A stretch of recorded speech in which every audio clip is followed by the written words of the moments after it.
Allez, bonjour à tous, donc c'est bienvenue chez vous, et bienvenue chez vous aujourd'hui, c'est à Montluçon, et on va découvrir une demeure magnifique, une demeure ancestrale, la demeure de M. Troubat, qui l'a léguée à la ville de Montluçon, et vous allez découvrir, on aura des merveilles.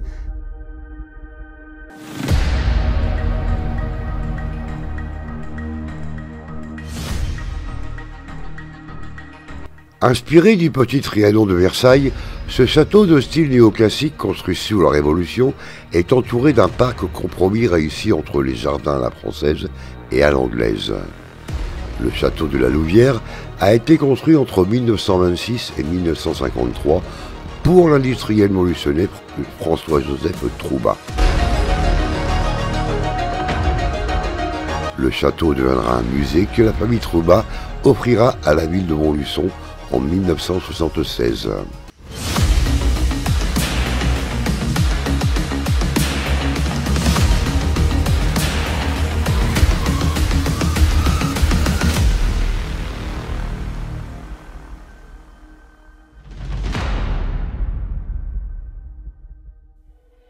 Monsieur Troubat, tout d'abord, et ce qui a fait en fait sa fortune, c'est que c'est le fils de Pierre Troubat qui s'est lancé tout d'abord dans une petite fabrique artisanale de cire, de bougies et puis de cierges, donc dans la cité médiévale de Montluçon et très exactement dans la rue Notre-Dame. Et puis très rapidement, en fait, cette entreprise a pris de l'ampleur. Elle a été créée en 1872. Elle a pris de l'ampleur à l'international et elle est devenue ce qu'on a connu sous le nom de Société Générale des Cires Françaises. Et elle a notamment commercialisé, et elle continue de le faire, les produits sous la marque Diamantine. Donc ça parle souvent aux gens, les encaustiques pour l'entretien du bois, etc. Voilà. Et donc Pierre Troubat a vraiment fait fortune par rapport à ça. Et monsieur François-Joseph Troubat, donc le propriétaire et le commanditaire de ce château, a tout d'abord repris l'entreprise, mais finalement très rapidement il a vendu ses parts à son frère Georges Troubat, et donc du coup ça lui a permis d'avoir une fortune quand même conséquente aussi, et donc qui lui a permis de faire construire ce château et de devenir en quelque sorte rentier, et donc de consacrer tout son temps et son argent à la collection d'œuvres d'art, ce qu'il passionnait réellement.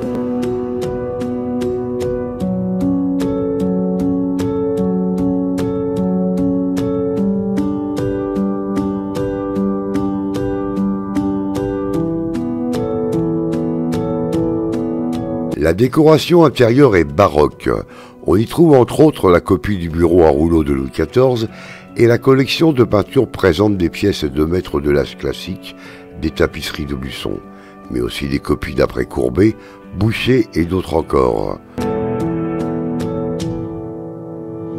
François-Joseph Troubat et son épouse Marie-Germaine Lehoux, du coup, qui ont fait de ce château, en fait, qui l'ont fait construire pour en faire à la fois leur habitation, mais aussi le fameux musée Troubat-Lehoux, comme monsieur aimait l'appeler, en fait. Et dès le début, il a voulu léguer suite à son décès et celui de sa femme, il a fait ce qu'il fallait dans son testament pour léguer l'ensemble à la ville, y compris le parc qui est maintenant, du coup, un jardin public.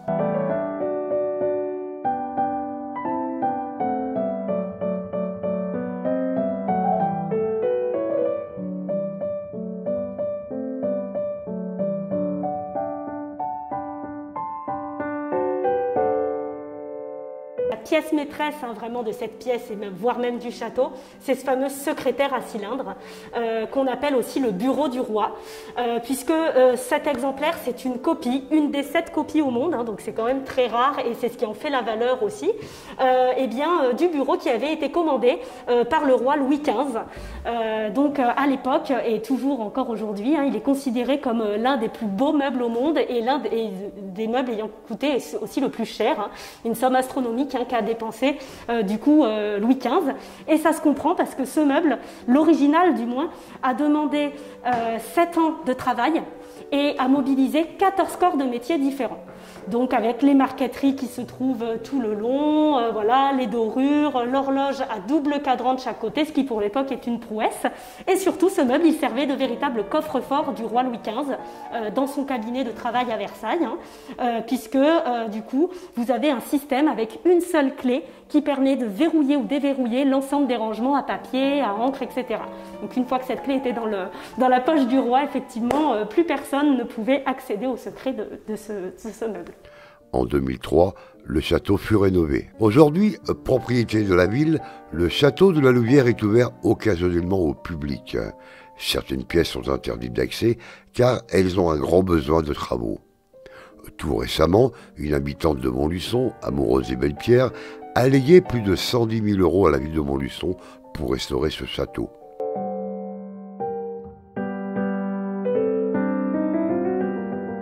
Vous avez le salon et la salle à manger, voilà. Sur cette table, la famille prenait ses repas. Bon, bien sûr, la famille avait des domestiques, du personnel pour s'occuper de tout dans la maison. Et donc la cuisine, alors que l'on ne montre pas forcément, mais elle était quand même assez exiguë. Mais en tout cas, c'est là que s'affairaient tous les domestiques et elle donne directement en fait dans cette salle. Donc c'est pratique pour que les domestiques puissent servir la famille Troubat-Le Houf. Inspiré du petit Trianon de Versailles, ce château de style néoclassique construit sous la Révolution est entouré d'un parc compromis réussi entre les jardins à la française et à l'anglaise. Le château de la Louvière a été construit entre 1926 et 1953 pour l'industriel montluçonnais François-Joseph Troubat. La visite du château de la Louvière est terminée. On repart nous pour d'autres aventures. On vous dit à très bientôt et portez-vous bien.